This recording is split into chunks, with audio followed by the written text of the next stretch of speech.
Welcome back to EDUSPLORER. I want to thank you for joining. Hope you all are doing well as we see the world is bubbling at the moment as the countries across the Middle East are beginning to realize that their geopolitical partner, the United States of America, is not as strategic and engaging partner like they've always considered. The country of Israel at the moment and Iran are at this particular time engaging each other. But make no mistake, the geopolitical environment is tense and Africa is paying attention. Why am I saying this? I'm saying this because the conversation we've been having here on this channel and across other geopolitical environment, it's been yielding fruits, whether you like it or not. Countries across the continent of Africa have gone back to their colonial agreement and the relationship they've had with countries across the European Union and other international partners. They have come to realize that in most of those deals, they have been cheated in a whole lot of ways. These particular deals were signed under the table, and a number of African officials, even some non-government leaders or those or experts who have better knowledge in regards to how to sign these contracts, had no idea what was going on. So that has made a number of countries across the region, especially with the United States of America cutting aid across the continent of Africa. At the moment, we've seen a whole lot of countries across the region are beginning to listen to their own nationals to know that there is just no other better way to go. Your own nations, your country, you must build your own system, because the Europeans, the Americans, other geopolitical partners in Asia, China can help to an extent, Russians can support to an extent. But again, you must start looking about or into your own interest, because the environment has changed. Why am I saying all of this? I'm saying this because the country of Gabon has come to the point where it has gone back to history, looking at the leaders that used to rule Gabon, that ruled that country for their own interest. And they were involved in deals that had no particular benefits for the Gabonese people. Gabon had incredible wealth, natural resources, oil and gas. But the country struggles every day, and the former leader misused the nation, rubbished Gabon into mud, and the Gabonese people, what's the population of Gabon? So this particular event that happened in the country of Gabon, the coup we're talking about, others will question that coup as a family coup, whatever. That's not the business here. What's important here is that the current leader of Gabon, or administration, has gone back to look at the documents that were signed between Gabon and the European Union partners, so-called. They've realized that it was a deal, fishery deals I'm talking about here, based on extortion, exploitation, because Gabon never reaped the required benefit. So this is a problem with the continent of Africa. I think a number of African countries must go back to start reviewing every deal that they've had with their international partners, irrespective of the country. So Gabon got enough of this manipulation, extortion, exploitation. So they came to the point where it is either now or never. Thanks to African awakening, that throws some perspective onto this discussion. So I will encourage you to watch this video to the end as we continue to diagnose the reason why the continent of Africa has been feeling the pain, but they needed leaders who can step up to the table and make some bold move. Let's play this clip. Gabon has just taken a stand. After nearly 2 decades of quietly letting fishing vessels from Europe plunder its waters, it has announced it will not renew its fisheries agreement with the European Union. This isn't just a formal notice, it's a declaration. No more do distant fleets steam into Gabon's rich marine territory, haul away tuna and other valuable species, and whisk them back to Europe without giving Gabon its fair share of the benefit. No more will development promises remain locked in the fine print. Today, this bold move echoes far beyond Gabon's coast, signaling a continent-wide reckoning with exploitative deals from the West. It's worth pausing here to appreciate the context. In 2007, Gabon and the EU signed a fisheries partnership.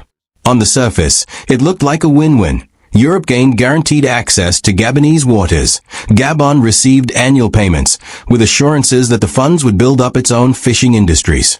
But beneath the glossy press releases lay a much darker reality.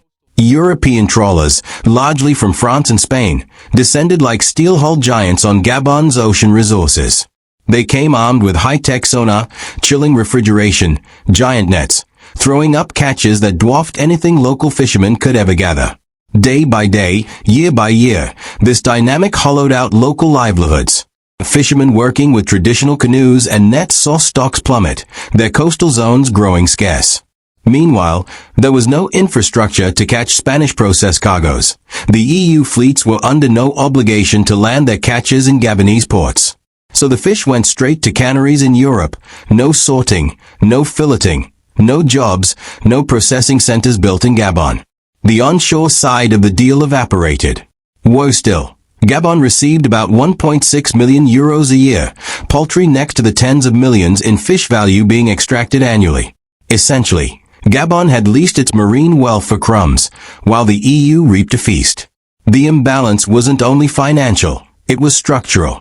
Gabon had no real say in how much fish was taken, relied on self-reported data from visiting fleets to monitor quotas, and had almost zero enforcement on underreporting and bycatch. That meant it lost control over its resources and even the data about them. No statistics on fish stocks, no research funding, no trained biologists. It was fishing stripped of oversight. Local fishermen in places like Port Gentil and Libreville watched powerlessly as European trawlers plunged nets where their canoes had once worked. Young people who might have become fishery technicians, port operators, or cold chain experts found no opportunities. The promise of a blue food economy became a mirage. Gabon's marine sector looked, on paper, like a partnership, but in reality it was a quiet transfer of wealth, a redirection of fish and profit from Gabon to Europe. African countries have been involved in deals that were not beneficial to them, especially those in the Francophone-speaking regions across the continent of Africa. I'm not saying that the other regions across the continent of Africa have been involved in deals that were not beneficial to their people, but what I'm saying here is that this is very rampant in French-speaking regions, Burkina Faso, Mali, Niger. That's why we're seeing these countries are picking up themselves and they want to take a stake in their own future. The unemployment rate is high. Infrastructural development, healthcare facility, educational system, graduates coming from university. And you expect these countries to be locked into deals that were not relevant or is not impactful in a positive way to their populations. And you had leaders who were not working for the interests of their own people. So I think Gabon came to that point where it said we're going to review all these contracts irrespective of what it is, and we're going to know or go to the bottom line. Well, thanks to the fellow African Awakening channel, I would encourage you to watch their channel on YouTube. It's important that they've done an incredible work in diving deeper into this particular issue to understand why this colonial relationship that the continent of African nations were locked down, especially those French-speaking across the continent of Africa, they have come to the point that you cannot sideline your people. You cannot ignore your nationals, because at the end of the day, when the imperialists will want to come and take you out, they will be the ones to stand up for you and support you. Let's play this clip. With minimal residual benefit to Gabonese people. But something shifted in 2023 when Gabon's transitional leader, Brice Oligui Nguema, took office. He inherited a nation whose wealth, including forests, minerals, oil, and fisheries, flowed out with little to show for it domestically. Bold voices within his administration, many close to him, raised a simple but profound question. If this was such a partnership, where was the local development? If this was cooperation, why did Gabon's people remain stuck on the fringes? The answer came with clarity. A sovereign nation ought not to rent out its resources while forfeiting the power to manage them. Thus, his team introduced what they call the Numa Doctrine, an idea as crisp as it is revolutionary. Control must come before development. Or put another way, you cannot build strength on resources unless you govern their extraction, their value chain, and their economic trajectory. That doctrine isn't anti-foreign investment. It's anti-foreign extraction without return. Under its terms, any future deals involving Gabonese natural wealth must include onshore processing, local hiring, infrastructure investment. No more fly-in, fly-out exploitation. No ghost fleets operating beyond local reach. And at that moment, Gabon cut the fisheries agreement. It wasn't a speech, a standoff, or a dramatic regime change. It was a quiet, sovereign decision. We are done. No renegotiation, no transition phase, no diplomatic spectacle. It just ended. And when Brussels found out, there was surprise. They acknowledged Gabon's right to withdraw, but were clearly unprepared. One moment, Gabon was a dependable partner. The next, it had walked away. That silence of disobedience resounded louder than any oration. It was one thing to speak of sovereignty, another to exercise it in action. And that rippled across West and Central Africa. Other nations, Mauritania, Senegal, Ivory Coast, Guinea-Bissau, watched as protests bubbled in their own communities. They, too, had seen agreements crumble fish stocks, channel profits overseas, and leave little behind. None of this has gone unnoticed. Analysts in Europe scrambled to part-align the withdrawal as populism or internal posturing. But the logic is undeniable. After 18 years of watching fish, revenue, and opportunity slip away, Gabon suddenly insisted that its wealth must benefit its own people first. That is not irrational. That is sovereign warning. And the implications are massive. Africa has come to the point where it is time, nothing wrong, there's just nothing wrong to review all deals. We've seen Senegal and a whole lot of other countries have gone back to review every single deal they have signed with their international partners. There might have been corruption with situation in Ghana where they are chasing their former finance minister, basically not to get sometime arrest him, but to ask them questions. So a number of these deals that these major blocs like European Union were involved in Africa or signed with African countries has gotten the continent in a way where the countries need to push back. So Gabon has looked at their natural resources, abundant fisheries, which they've come to the point where they've noticed that it might be killing the normal, the local fishing industry. And they do not have enough resources aside of the oil and gas that we've just talked about. So Gabon has realized that we have to start diversifying our resources because, listen, oil is not forever. It's not ever going to be forever because it will be at some point done. We see countries like the United Arab Emirates or the Gulf nations are diversifying their economy, Saudi Arabia. So Gabon cannot just rely on oil and gas. So they have to go and look at the revenue that they got from the fisheries and review those partnerships. If you have been paying a couple of €100 million a year, you may want to know, because the bottom line here is the future. If it's been harvested in a way that it cannot be replenished in the future, then there's going to be a problem. Let's play this clip. If Gabon's rationale takes hold elsewhere, the EU's entire West African fisheries network, built on FPAs, could collapse. That network feeds European markets with tuna and seafood. Gabon's move signals a collapse of assumptions. Europe now has to renegotiate, build in bilateral talks, or face the reality that those old models no longer command automatic renewal. Indeed, Brussels' new tone, less talk of automatic renewals and more talk of mutual respect, is an echo of changed power dynamics. So yes, Gabon's decision does more than reshape its own coastline. It lights a spark. It challenges the blueprint by which former colonizers have long accessed African resources. It reminds Africans across the continent that sovereignty is not sealed in ink, but lived through action. It affirms that development isn't a promise you wait for. It's something you build by insisting your natural, human, and economic resources stay within your borders. From forestry to mining, Gabon's administration is now reviewing every deal through the lens of Numa. Raw timber can no longer be shipped out unnoticed. It will be processed on-site. Mines are under new concession scrutiny. Oil contracts, once sacrosanct, are now being questioned. The message is clear. Gabon is not for sale without terms. Critics have called this populist. They argue it'll scare off investment. They say it shakes up the confidence foreign partners once had. But across Africa, a new generation of entrepreneurs, economists, and pop-up industrialists cheers the move. They see a leader with the courage to choose sovereignty over diplomacy, fairness over convenience. They see hope, an example of what future African-led development might actually look like. Walking away isn't merely a negative act. It's the first step toward real agency. Gabon now stands with empty nets, but full sovereignty and an opportunity to chart its own path. The real moment begins now, designing new infrastructure in Port Gentil and Libreville, training fishery technologists, building cold chain networks, establishing research centers to monitor stocks and measure sustainability, creating certification mechanisms so Gabonese caught tuna can earn top prices in global markets. This is not fantasy, it's potential.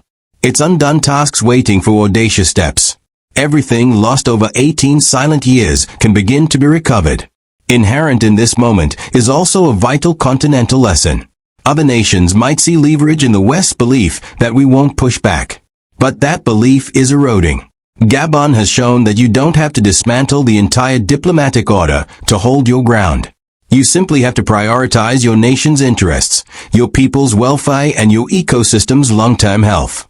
And you have to be bold enough to be quiet, honest, and decisive. That's how history shifts. The larger picture becomes clear. Africa Awakens is not just a slogan. It's reality.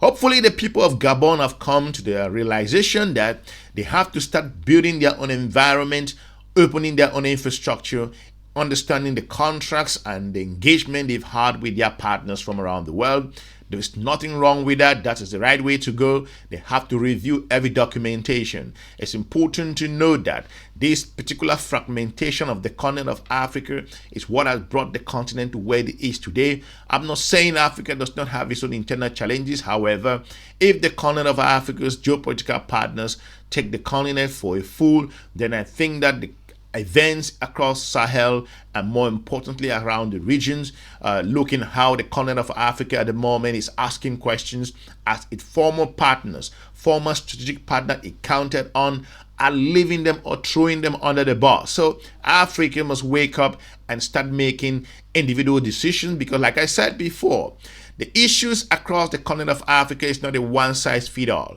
It has its own diverse challenges and difficulties. So for Gabon to come out and say, we've had enough of this mess, we want it another way, is the right way to go. Let's play this clip.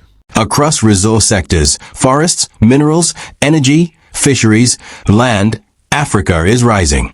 It's redefining its relationships, rebalancing the terms, reclaiming its rightful role in the global economy. This moment in Gabon is not an anomaly, it's a harbinger. Once one country says no more, others find courage. Collective courage builds movements. Movements shape geopolitics. And geopolitics shape destiny.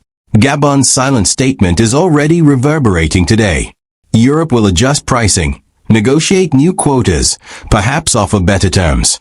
But the power has shifted. Future negotiations will have to include local processing requirements, transparent oversight, environmental safeguards, labor rules, before access is granted.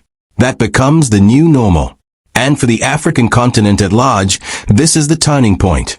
The end of passive dependence, the beginning of active ownership. So what's next? It's up to Gabon now to translate posturing into production. It must invest in hatcheries and fisheries research labs. It must roll out vocational programs to train the next generation of marine scientists and cold chain operators. It must mobilize domestic logistics businesses to handle seafood once it's landed. Pack, store, ship, brand, certify. It must work with regional partners to build integrated markets across Central and West Africa. And most critically, it must build oversight mechanisms to ensure that when foreign or private companies partner within Gabonese waters, they produce local benefit, not just extract profit. Watch closely, because if Gabon succeeds, it will set a powerful precedent. If Gabon builds by insisting on sovereignty, every other African country now learns it can do the same. It's not a threat to global trade, it's an assertion of balanced trade. It's not limiting supply, it's enhancing value. It's not refusal, it's refinement. We want to thank you for watching. Hopefully we've informed you in regards to the current challenges, and African nations are waking up and realizing that something was not right in the horizon, and they are asking questions in every deal. They are checking every little details on those particular deals that they have been involved with their partners. For now, I'll be looking forward to meeting you soon in our next episode. Have a good day. Bye-bye.